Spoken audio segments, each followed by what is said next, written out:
Welcome back. I'm here today to rank every single Arsenal signing under Arteta to know if Arteta makes some good signings, makes some bad signings, and because we've seen him fail so many seasons, and I feel like it's time to kind of look at his signings, if he's a good manager or a bad manager when it comes to signings. I mean, it's about winning Premier League, and I want to see overall in his tenure which signings he made good, which signings he made bad, and what the overall ranking of his signing process is. So let's go. Starting with Aaron Ramsdale, his first signing. Obviously, I know Ramsdale has had his fair share of ups and downs at Arsenal. I don't think that's really a big secret. He was a pretty good goalkeeper for Arsenal for maybe 1 or 2 seasons. I remembered him winning some award. I know it was goalkeeper of the year with Arsenal, something like that. But he was pretty good for Arsenal for quite some time. Now he had a bit of some problems in concentration, everything. Then Wright came along, he lost his spot at Arsenal, and he kind of then went off to Newcastle, etc. So for me, I don't think it's really a B or an A when it comes to signings. I feel like a C is good because he's someone who played very, very good for Arsenal for me half his tenure, but then he kind of went down and he's had his fair share of ups and downs. Then to Ben White, I know he's been quite an expensive signing, especially for defender. Came from Brighton, I'm pretty sure, or he was one in Brighton and impressed there. I feel like that the biggest opponent of Ben White's career also has been his injuries, and I mean, he kind of fell well last week, also got another injury and is out this season.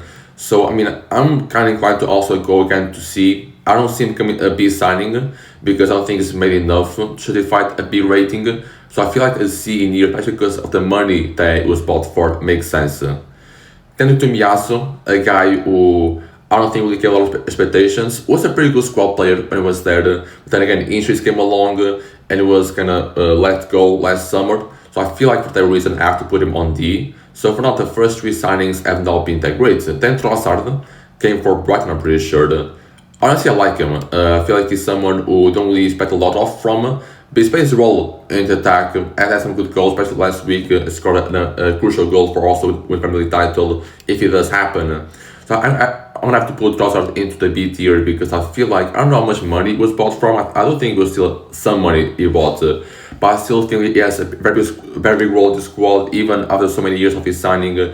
He's been a very important member of Arsenal. He's been able to play well in some games. He's been able to score some crucial goals. For that reason, I'm gonna incline to put him in B. Then Lukonga, I think it's going to be a designing. Kind of Tomiyasu came in to kind of be more of a wanted kid, or kind of more of a prospect. I don't know from which team, but he came in to be more of a prospect. He went on some loans. I remember one to Luton Town. I don't think it truly did enough at Arsenal to make even something great at Arsenal. Went now at Hamburg. I don't know if it's on loan or permanent. I think it's on loan. But he's been great at Hamburg. And I don't know if Arsenal were able to make a profit on him or if they made a profit on him already. But in terms of his tenure at Arsenal, I'm going to have to put him on D. Then Aston Trusty, I don't think he's ever really played the game for Arsenal. So even though they made profit on him because of the loans he went to, considering his tenure at Arsenal, the fact he hasn't played a single game at Arsenal, I have to put him on the F tier because he's not made any single impact on an Arsenal game ever. Then on Tavares, I feel like also kind of falls in the same category of an F tier. He did play some more games at Arsenal than Aston Trusty. He had a good backup role, maybe a year or two. But whenever he played, he wasn't that good. And he's now just gone back to loans and not been at Lazio. He's been very good at Lazio. And he's probably going to be there. I'm probably going to leave this summer to some big team. But the fact that his impact at Arsenal was very minimum, I don't know how I'm able to put him in the D tier alongside Tomiyasu and Lukonga, who still had some good impact in some games for Arsenal. Then Gabriel Jesus, I feel like kind of also falls into the same tier. Maybe I'm kind of doing C and B, honestly. Because Gabriel Jesus is someone who also came with some hype and with some money as well from Man City. It's been good in some times. Again, injuries come with him. We know that he has a big deficiency when it comes to strike, which is finishing. He cannot really finish for his own life's sake. And for me, as I feel like the money he went in, do I think him as a C sign? Do I think I put him in the same tier as Gabriel Jesus and Ramsdale? I feel like it would be a bit bad for Trossard to kind of put him in the same tier as Gabriel Jesus because Trossard has been way more important for Arsenal this season and like the past seasons as well. Well, Gabriel Jesus obviously not his own fault because injuries came along, but still I don't think it's had the same impact that Trossard had, for example. Then Shinchenko, I mean, maybe I'm inclined to go for the D or the C. I know it didn't really came in that cheap, but also was someone who played a good backup role, wasn't that good enough, wasn't that important or etc. So I feel like I'm inclined to put him on the C tier for now as well. 5 years I'm gonna put on the D tier, same as Lukonga. It's still someone who has some impact in Arsenal games, still played some games for Arsenal, etc. etc. The thing with him is it came in to be a big youngster from Porto, had some potential, did not fulfill that potential with Arsenal or on Arteta, and now he's gone to Hamburg and he's been amazing there. So I feel like because of him still having some impact with Arsenal and still had some role within the squad for some seasons, I'm going to put him at D. Now keyword. I feel like I like keyword. No, I never really thought bad about keyword when it was at Arsenal. Now I see my Porto. He's been very good at Porto, been an amazing defender, but I don't want to talk about that. And keyword's time at Arsenal was a bit weird because I was in the backup role. I feel like he played well enough for backup role. Obviously, he got his loan here to kind of gain some game time at Porto, consistent game time. I don't know if he's going to come back to Arsenal. I think Porto maybe I have a buyback or a buy clause, a buy option. So you're probably gonna have to take that. So for me, I mean, I don't see him being kind of same tier as these two because he's had a bigger fair impact on Arsenal that these two guys did. So for now, I'm gonna put him on C. So no A signing yet. Then Jorginho, I mean, I think it came out on a free if I'm not mistaken. Maybe not, but I feel like it was very cheap. Again, he had his fair share of impact with the Arsenal team.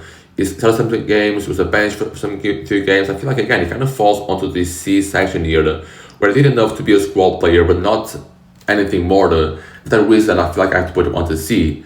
Then Matt Turner, I'm kind of going to put him between D and F because he can be a backup keeper, kind of stayed that way throughout his whole career. Arsenal kind of stayed as a backup keeper. I feel like I'm going to put him on F because he don't do enough for Arsenal. Wasn't that good backup keeper. So for now, I put him F. Alongside that, I put Marquinhos. I don't know if you know who this guy is. Marquinhos came from Brazil. Kind of next Martinelli. Yeah, kind of next Martinelli at Arsenal. Did not do anything good for Arsenal. Went on loan to Norwich. I remember that. I think São Paulo as well, not mistaken. And did not do anything great at either of those two teams. Did not anything great at Arsenal. I feel like he scored a goal, maybe, at Arsenal. So didn't do anything great. I'm going to put him on the F tier. Now, Havertz, do be a bit controversial, right? Because Havertz is someone obviously came in for tons of money. It's a very special signing at that time, came from Chelsea. And honestly, I feel like some people will still view him as a flop. But honestly, I say it's Arsenal team, I still feel like Havertz has a very big role in the Arsenal team. Either be playing midfield, either be playing as a striker. He was a very good striker for Arsenal for quite some time, especially last season.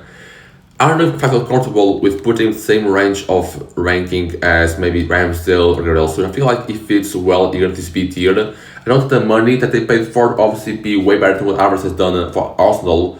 But still, I feel like it's had some good impact with Arsenal. I don't think it serves to be this C tier with some other players. I feel like the B tier kind of feels right for them right here. That wise, I feel like it's going to be our number one consensus A signing. I don't think there's a lot that to be added. Declan Rice has been an amazing signing for Arsenal. I know he came in for, I think, 1 million plus for West Ham. But he's been probably the best player or the best players ever, like in the past 5 years, the past 10 years. And he's been amazing, one of the best midfielders in the world. There's no single debate to be added about where he should stand in this tier list. It needs to be at the A tier. Now, Shane Timber, I'm kind of inclined to put him, obviously, either the A or B. He's had a pretty big impact on Arsenal. But I feel like for the things of availability, for example, it's not really been that much available this season, and his injury kind of come along the way. But I do know there was a time this season that people were talking about as the best right back in the league. So I feel inclined to either put him on A or put him on B. But for these injury problems, I'm kind of more inclined to put him on B here alongside Kai Havertz. Then David Raya, I feel like again, A signing has been maybe one of the best keepers in the world, not the best keeper in Premier League as well. Came in first on loan from Brentford, then he was bought permanently and has been a amazing goalkeeper since. I don't think Arsenal has had to worry about goalkeeper for quite some time now because Raya has been an amazing keeper and he deserves to be in this A tier. Calafiori, again, another guy I feel like falls perfectly in that B tier. Same thing as Shane Timber, was an amazing left back, or center back as you say. Injuries come alongside the way, as had for most Arsenal players in this squad. But I feel like he's doing pretty good enough to be considered in that B tier. Then Marino, again, it kind of just falls into B tier again because he's someone who always plays as a striker and a very big impact for Arsenal that past season. He's still a pretty good squad player, plays well when needed. Again, I feel like it kind of falls in the same category as these other signings here when it comes to quality and impact on the team. Then Neto, another backup keeper. I don't know how good he is a backup keeper. I don't think he even played that much. So I'm more inclined to put either on C or D. But I do feel like he was better than Matt Turner, for example. So I don't think it'd be fair to put him on the same tier as Matt Turner. So I feel like a D tier here kind of feels right by him. Then Martin Sterling, I feel like this is going to be F tier. I don't think it will do that well. Came in alone for one season from Chelsea. Did not do that well. Was supposed to be a bench player. Didn't really do much off the bench. So for now, I'm going to get Sterling as an F. Then Suimandi. This could be interpreted in some ways. I feel like some people can kind of see Suimandi starting to become an A signing, for example.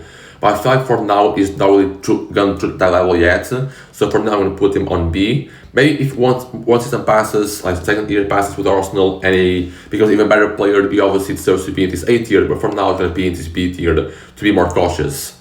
Then Eze. This is a bit of a touchy feeling, no? Because Eze Summer, I feel like coming to season, a lot of people who expect him to be on this A tier. And in fact, I feel like in the past month he's had a big impact on Arsenal. But Saka went on the injured. He kind of needed him to, he kind of obviously wanted him to do something, and he did something. But the fact that he didn't really play a lot the past half a season, I can't really consciously put him in the A tier. A tier, like really, really good signings. I don't think Eze falls in that category. So for now, I'm going to put him on the B tier. Again, same thing with Mendy. If you have another year of Eze playing as well as he now done the past month, I feel like he's able to become an A signing. But for now, I feel like he stays well within the B tier. Then Gyökeres. I know some people put Gyökeres maybe on D, maybe on C. Some people probably be on F. I don't know. I don't. I do think he has had a very big impact on Arsenal. His top scorer this season is reached 20 goals in the debut season Premier League, which is quite pretty good for a debut striker, especially coming off a sporting team, and his career hasn't really played any minutes in a big five league. So I feel like he deserves to be here on this B tier. I know a lot of people hate him. I don't hate him. I might be a bit biased because of how well done at Sporting and me watching him every single week for 2 years and being able to just absolutely dominate Portuguese defenses. But for me, I feel like he has that spot very well in B tier. And again, if he continues to improve, and if he will improve, I don't see a reason as to why he won't be in the A tier as well, alongside Eze or Suimandi. Then Madueke. This is more of a touchy subject as well. Because he's a guy that I feel like became this season, a lot of people saw him as a great bench player. Obviously, kind of started here because also bought him for a lot of money from Chelsea. Then went to kind of here, where he kind of started playing well off the bench, was a very good player off the bench. Then kind of went here when Saka got injured. But he has stepped up to be their number one right winger, and he didn't really step up as immensely as he should have had. So I feel like Madueke kind of falls well in this C category here. Expensive signing, did well after the season, then after the season, kind of compromised the team a lot. Saka was obviously levels above him, and I feel like he feels a bit unlucky to kind of compare him, you know. So then Mosquera is someone who I actually really like him. Do I put him on C or do I put? I feel like Mosquera as a squad player become very good. He was also fairly cheap as well after the summer. I feel like he deserves his place on the B tier. And I'm seeing a fair share of players not come onto this B tier. Then Norgard, I have to put on D. Came in for Brentford. I kind of liked this transfer because he came in as the squad player who was obviously going to have a lot of depth to the squad because they lost Partey, they lost Jorginho. Need some more depth to their team. Norgard was supposed to be that guy. Hasn't really played much since he came from Brentford. Has had a very small squad role at Arsenal, so for that reason I can put him alongside this C tier. Also can put him alongside this F tier because he's still been a pretty good player when he's played. So I feel like this D tier here is going to be the best. Kepa, I feel like I'm going to be between D and C. I feel like he's still, when he's played as a backup keeper, he's not good enough. But I do remember when he's played in the FA Cup or the Carabao Cup. I don't know, I'm not sure about that, but in some trophy competition, he played against City, he was a big culprit of the loss. So for that reason of Kepa being a big culprit in Arsenal losing a trophy, I'm going to have to put Kepa here on the D tier. I do think of all the backup keepers that Arsenal has signed through this time, like Neto, Turner and Kepa, I do think Kepa has been the better of those three. Then in Kepa, I look at him as, again, a B signing. He's played pretty good for Arsenal when he mastered. He's been a good squad player this season, so I don't see a reason as to why he should fall down this C tier. And looking at this list as a whole, the big conclusion I make is that Arsenal made some pretty bad signings in the beginning of Arsenal's tenure. And it kind of makes sense because they had less money, they were less of a better team. Obviously, to kind of the tier of maybe sixth, fifth best team in England, kind of get those Europa League qualifications, not even Europa League qualifications. But the money was only there to kind of see a lot of these guys here. They were brought on pretty early on tenure for Arteta as Arsenal's manager. But now, as the team becomes better, as Arteta develops his team, money comes in. You kind of see a lot of these A signings and these B signings were made in the past 2-3 years, especially like in this B tier.